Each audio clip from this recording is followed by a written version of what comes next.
Hello friends, நான் தான் உங்கள் தியா பேசுகிறேன். இன்றைக்கி நம்ம என்ன வீடியோ பார்க்க போகிறோன்னா, எங்கள் ஊர் ஃபெஸ்டிவலோட ஒரு பாட்டு தான் பார்க்க போகிறீங்க. இப்போ நான் பார்த்துட்டு இருக்கிறது என்னென்னா கட்டபொம்மை கூத்துன்னு சொல்லுவாங்க. கட்டபொம்மை கூத்து வந்து என்னோடய சைல்ட்ஹுட் மெமரியில் ஒன்று தான் சொல்லுவேன்.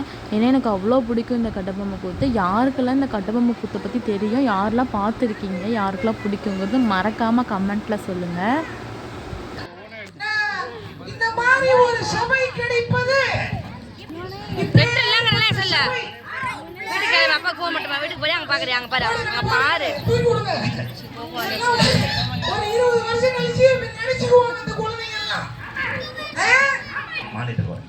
இப்ப ஏற்பட்ட சபை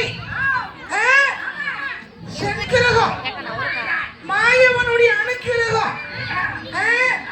இந்த குழந்தைங்க எவ்வளவு அன்பு வச்சிருக்குது. அந்த கொண்டாந்து போட்டுருக்குது, குடல போடல. இதெல்லாம் குடல மாலை இல்ல, அன்பு மாலை. அவருடைய குழந்தைகள் சென்றாய பெருமாள் அவர்கள் குடும்பத்திலே பக்க துணை இருந்து நல்லா அவங்க குடும்பம் நல்லா சுக சேமத்தோடு